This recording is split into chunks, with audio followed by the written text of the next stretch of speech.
music program, and he's the faculty advisor for the all-male a cappella group, The Ramblers. Please welcome Dean Parmack.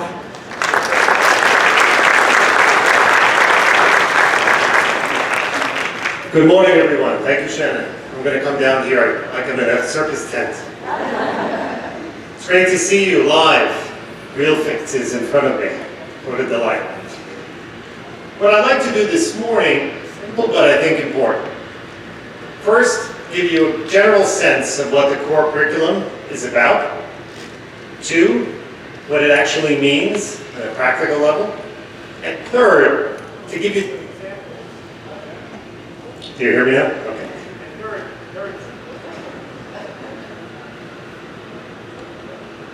Maybe I'll use the one up here.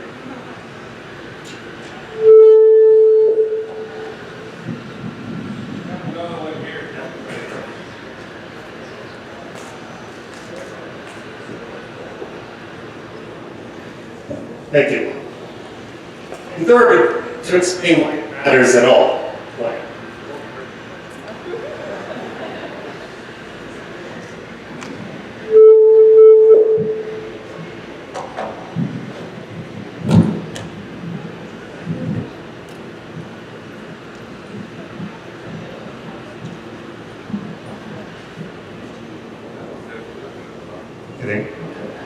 Vigilance is one of the ancient Harrison points to.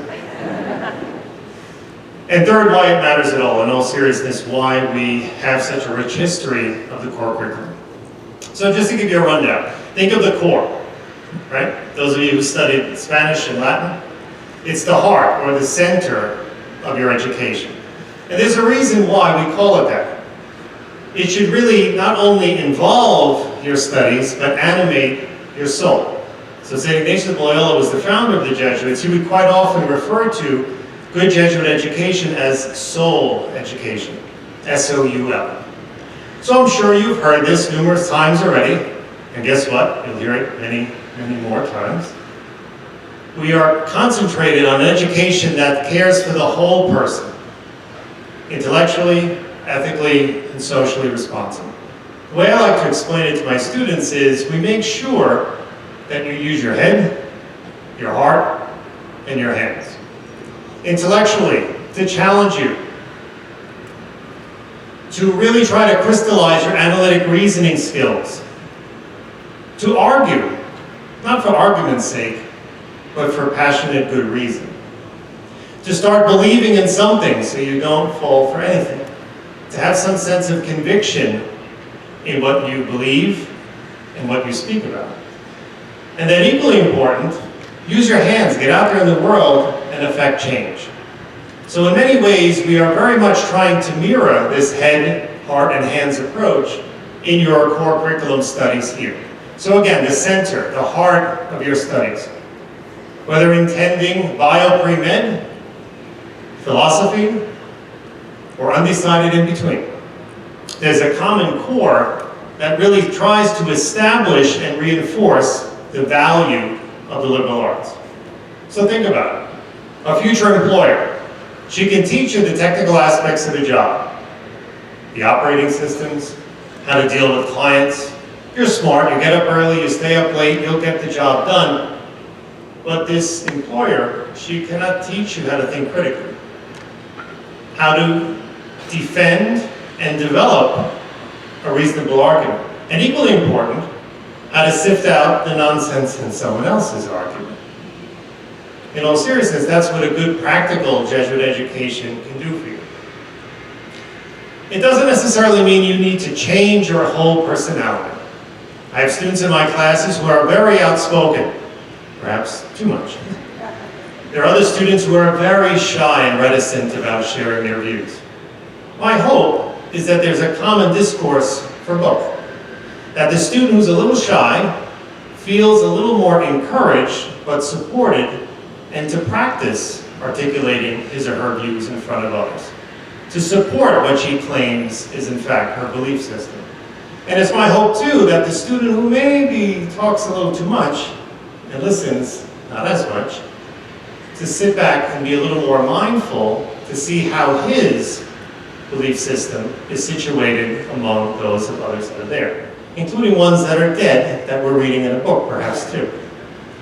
So the core curriculum is really here to challenge you in very many ways as a human being. I often tell my students, if you enter Fordham and exit Fordham, namely first year orientation and graduation, which, by the way, about another 50 feet above, you'll be graduating. If you enter and exit the same person, then neither one of us did our job very well. And I say that sincerely. So, not to scare you, but to encourage you. This is a great opportunity for you, not just simply to learn more stuff. Yes, I hope you get smarter in the next 4 years, of course. But more importantly, I hope it does transform you. That's what Ignatius is talking about. One of the greatest quotes I remember from him is this. He says, "She who wishes to reform the world must begin with herself. Otherwise, she loses her whole labor." So think about that.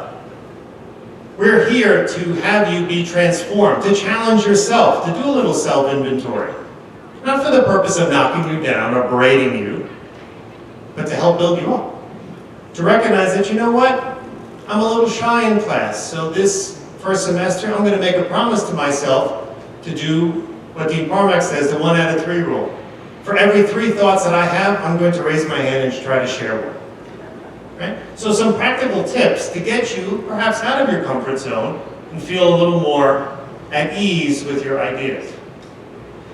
But in addition to that, the core curriculum is also intended to have you start contributing to the ideas within that discipline. Nothing against high school, but in high school you're learning a lot of stuff that people know already. Or perhaps you're not knowing it just yet. I was speaking to a student last week and she says, "Oh, like I really enjoyed my chemistry course in high school." I said, "Oh, why is that?" She says, "Well, the labs in particular were quite intriguing." And then she stopped herself and said, "But I'm really hoping to take it to the next level at Fordham." I said, "What do you mean?" And I had a sense of what she meant. She says, "Well, with all due respect, other people already know what the boiling point is of this experiment, ethanol.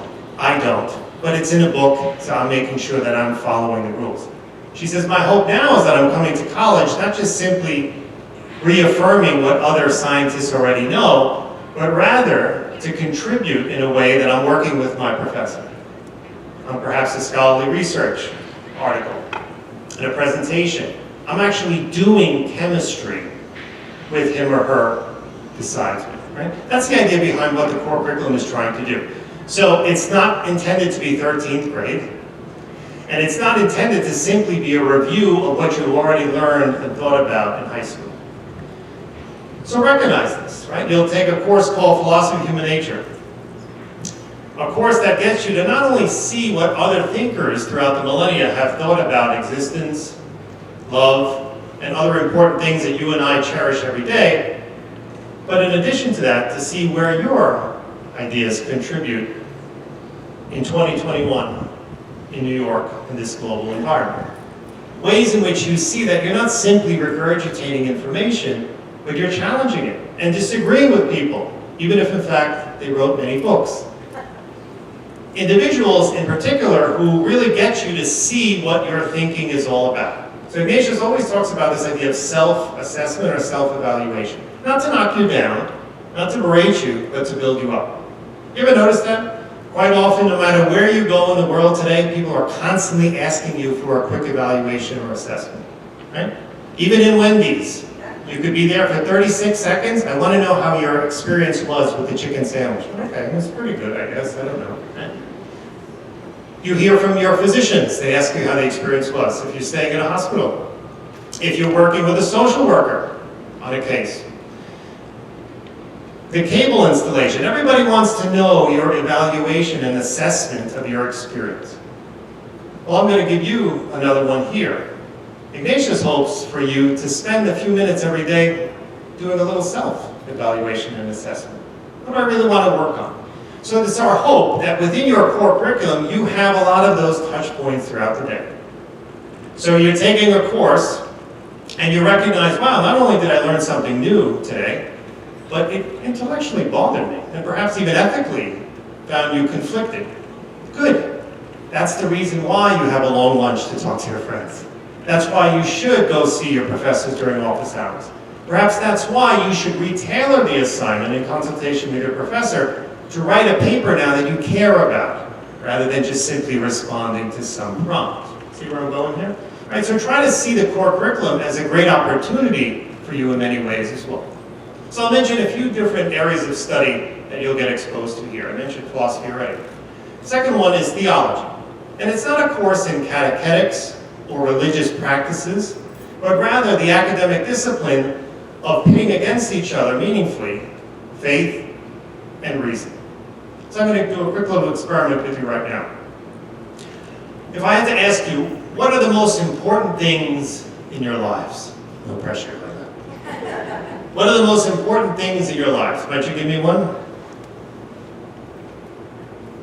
Good, right? The woman sitting right next to you, who's your economic supporter, right? Okay, so, right, family is important, right? What else is important to you in life? Sir? Health. Thank you. Shannon? I have good eyesight, yes. Friends, okay. Can I hear one more? Julia?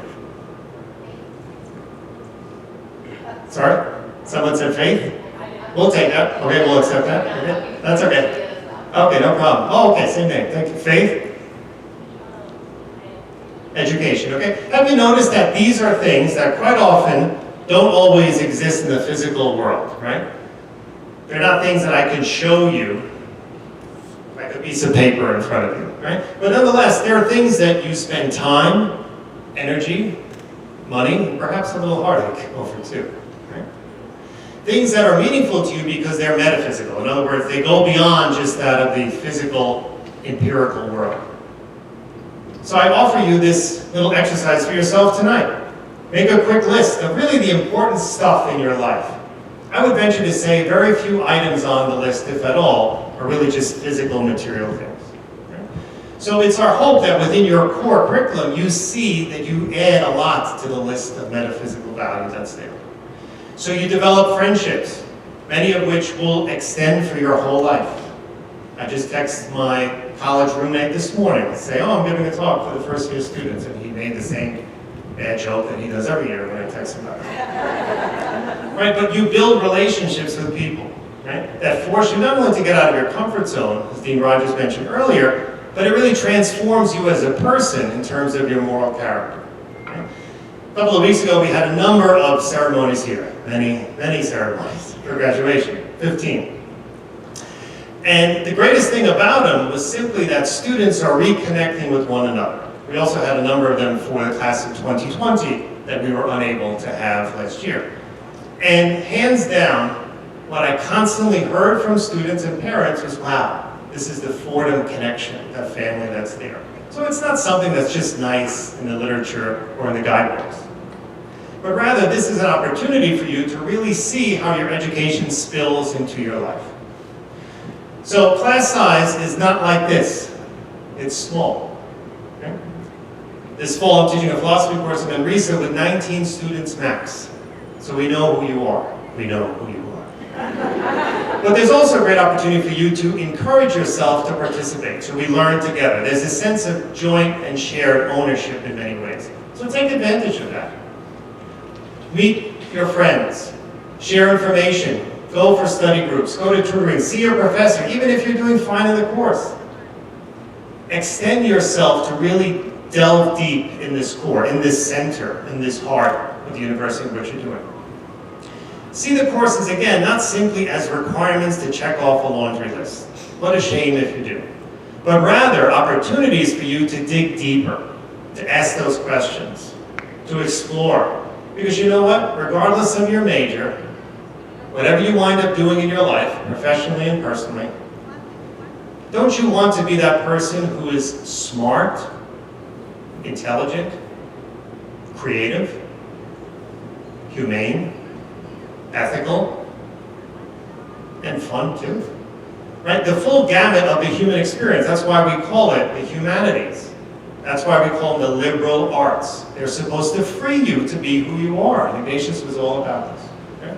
So please, see them as an opportunity to really explore and to dig deep. But also, just like any relationship, there's going to be some rocky points.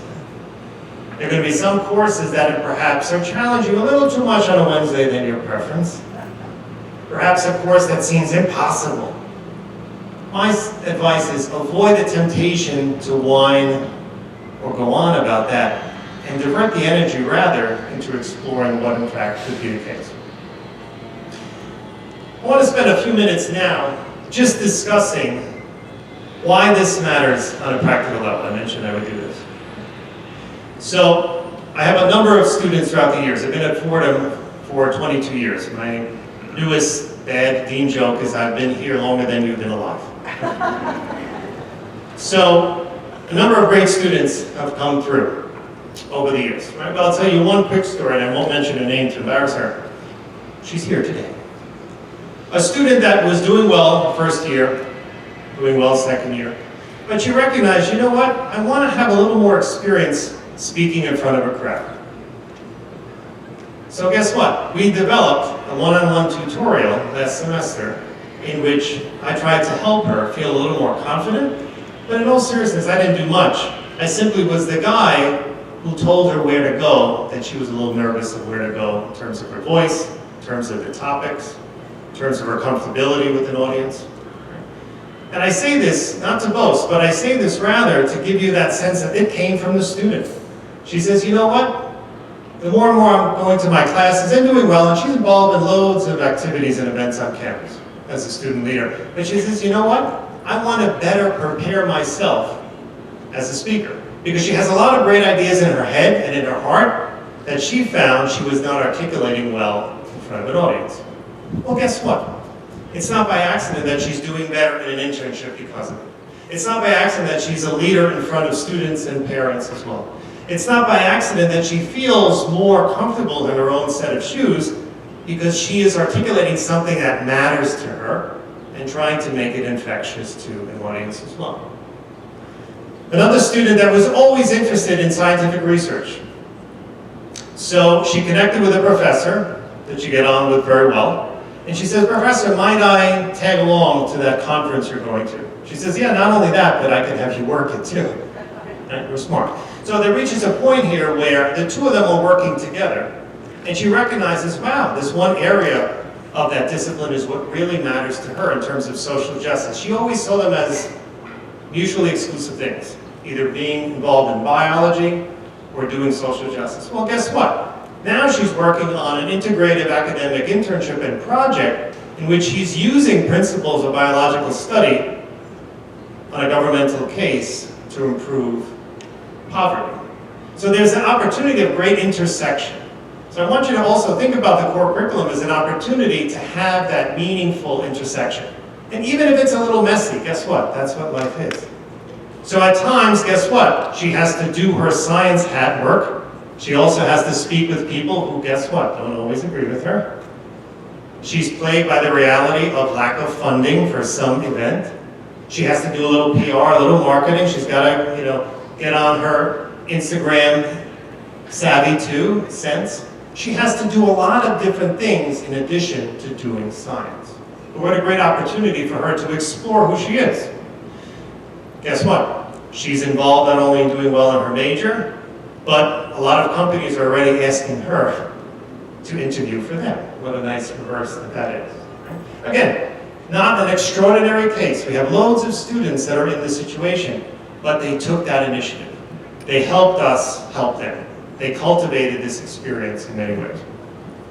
If I had to ask you right now, okay? No judgment, everyone has diplomatic immunity at these parades.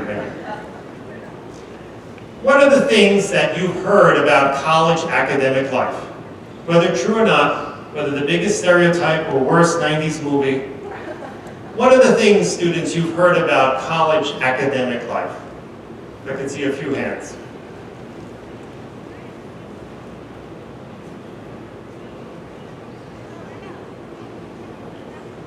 Even if, in fact, your parents sitting next to you are the ones who told you these things.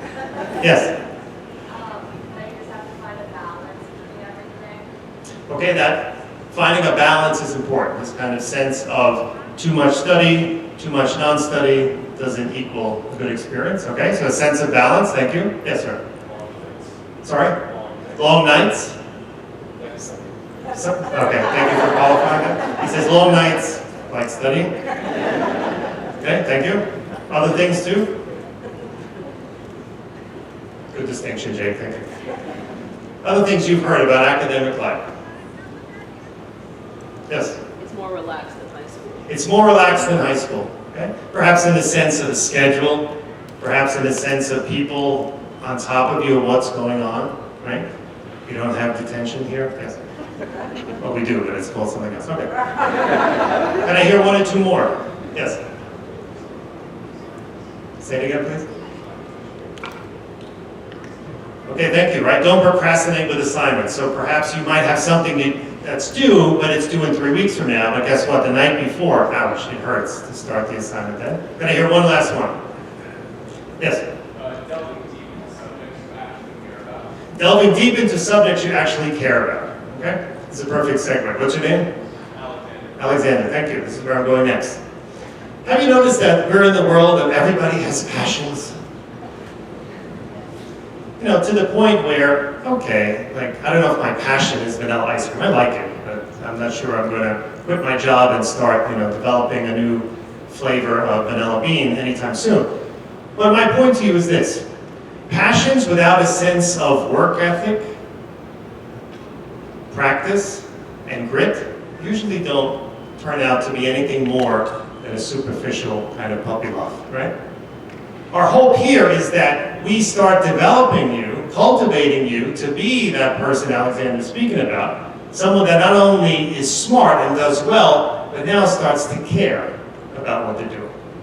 And that's a real hallmark, in all seriousness, of good Jesuit education. So I want students in my class not only to learn more about Plato, Aristotle, Ignatius, Darther Day, and other figures we might study, but I want them to care why it matters to you in your life. As a daughter, as a son, as a sibling, as someone thinking about X, Y, or Z career aspirations, right?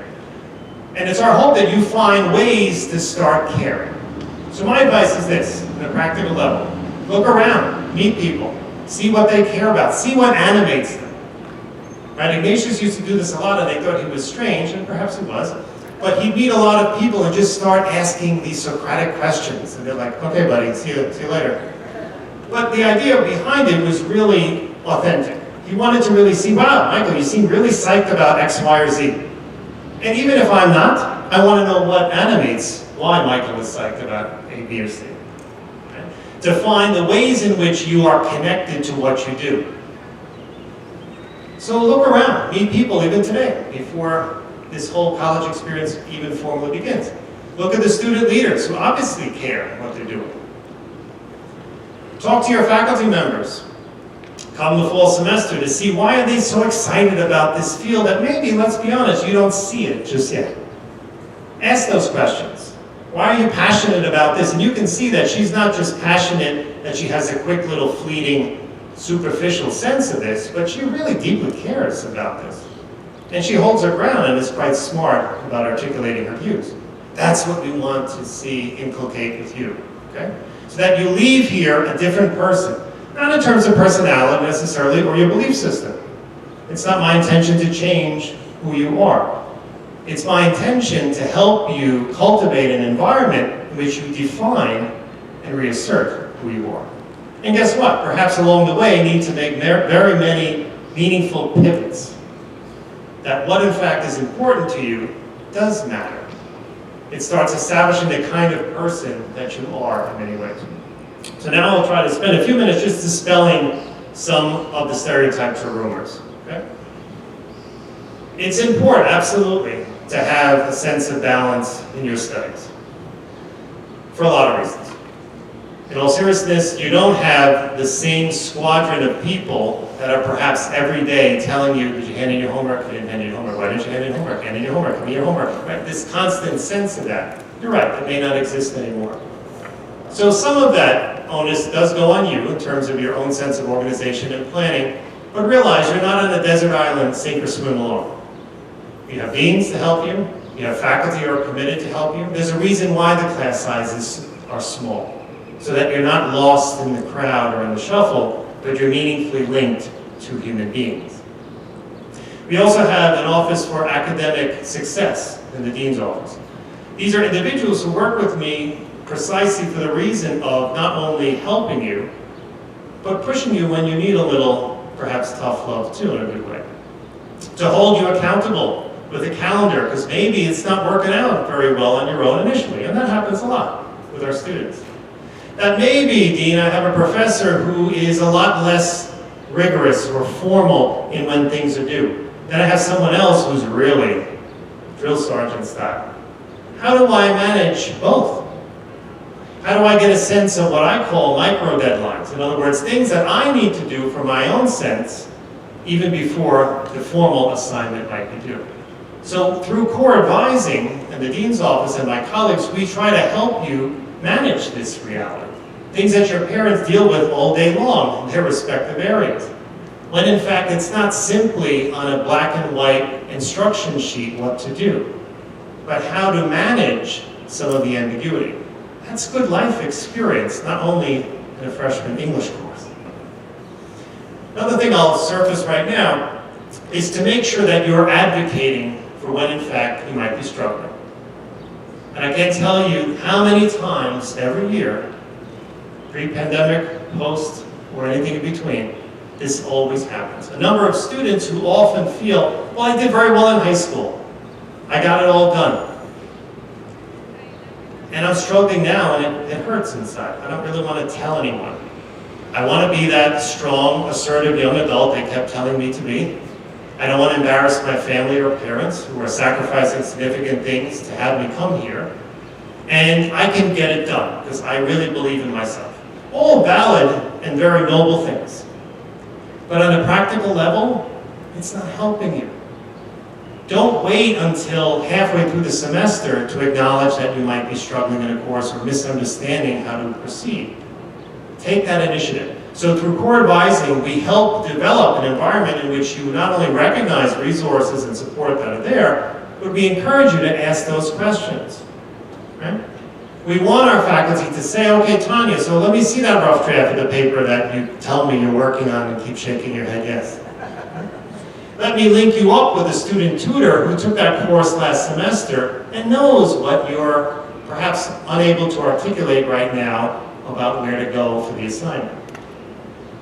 Don't wait until the third quiz to see how you're really doing, but rather, prior to the first quiz, make sure that your toolkit, so to speak, is prepared. This is what I'm doing, Professor. This is how I'm preparing for the quiz, exam, or paper. Is this smart? But my advice is this, not only ask and advocate, but do the work that's required. So if in fact I have loads of questions, but I haven't spent 2 seconds reading it myself, I don't think that's part of the equation either. I had a student of mine a couple of years ago who was struggling with my course. So I called him and I said, come talk to me, I want to help you. He says, okay, he was a little begrudging and he's a little embarrassed. He says, I gotta be honest, Professor, I really haven't been keeping up with the work and this and that. I said, I can sense that from conversations, from your work ethic, but also what you produce. And he says, well, for instance, I just don't understand. This doesn't make any sense at all, like Plato. I said, okay. So I had a sense about what perhaps might be going on. I said, well, turn to the passage in particular that's really confusing you. And as the seconds go on, he's turning more and more darker shades of Fordham maroon in his face. And he's like, oh, where was that again? I said, oh. So he opens the book, and guess what I hear? I said, oh, well, something tells me that book hasn't been opened that frequently. He says, oh, yeah, well, I'm struggling with that. I said, okay. So I said, have a good day. I'll see you tomorrow. Please come prepared so that we can help one another. So it was a little sense of shame, perhaps also a sense of guilt that he had, and good, part of it is not a bad thing. And he came back a lot more prepared and focused. And guess what? That student not only read it once, he read it 3 or 4 times, I can tell. And now his confusion was strategic, in the sense where now this is what I'm really not getting.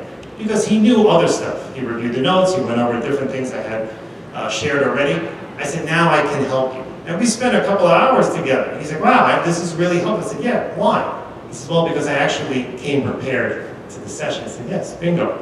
Right? So that's really what we're trying to have you do as well. Not to embarrass you, not to shame you, but to have that sense of accountability. That's so important within the core curriculum and what you're studying here. Last thing I'm going to mention, then I'll open it for some questions here, is why does this matter overall? Why does this matter overall? A lot of my friends are well-intentioned, but they still perhaps don't quite get it, especially if they didn't go to Jesuit school. So they look at me and say, well, you know, it sounds very nice and noble and stately that you take the core curriculum at Fordham. Notice when they say that, they say it in the oranges voice. And I said, yeah, well, we have a reason why we're doing this. I said, well, but in all seriousness, like once these students get a job or a profession or become parents, how are they really going to use the Aristotle paper that they worked on first year? Or their finite math assignment? Or their chemistry quiz, if in fact, perhaps they're not going to turn out to be a chemist in life? I said, well, it's going to value for these head, heart, and hands reason. Just like the student I mentioned a few moments ago, she had to learn a little marketing. She had to learn not only the academic science, she had to learn how to deal with some finance, because she realized, you know what, if I'm going to be working on these projects for the government, and that's her job now, she says, I don't know too much about economics. So she was smart. Junior year, guess what? She picked up a business administration minor, studied some econ, some financial management, some business communication. She improved her public speaking skills. She had an internship that precisely had her give presentations. She was not particularly interested in the topic itself, but it was a great summer because all day long she's connecting with people who didn't know very much about a topic, so she had to really present it in a clear and convincing way. This is why it matters. It transforms your head, heart, and hands. Last thing I'll say is this. Good Jesuit education should intellectually, ethically, and spiritually annoy you in small dosages for the right reasons. To intellectually, ethically, and spiritually annoy you in small dosages for the right reason. Think of a good parent, advisor, boss, Little League coach, the old lady down the street who gives you advice whether you ask for it or not. It's someone who gets under your skin, not to be a jerk, not to berate you, not to knock you down, but to pick you up. To give you that much needed sense of self-assessment, but partnership that's there in many ways. We're very serious about that promise and pledge we make to you, and we're going to hold you to it, but you know what? You should hold us to it as well. Thank you very much. At this point, I want to just entertain questions that are relevant to the crowd. So if you have questions about academic courses, the core curriculum, I know a significant amount tomorrow are registering for courses starting at 12 noon. If in fact you haven't already, because some of you have emailed me very late last night and very early this morning, depending on how you look at it. And one student even said, please don't tell my mother I'm emailing you. So if you're here, sorry, but just mention it. I won't mention his or her name. But in all seriousness, if you have not yet connected with your summer first-year academic coordinator, right, get used to the acronyms here, SFAC. Everyone has a summer first-year academic coordinator, and he or she is your personal guide throughout the summer. So if you haven't been checking your Fordham and personal emails, please do so, and please reassure your parents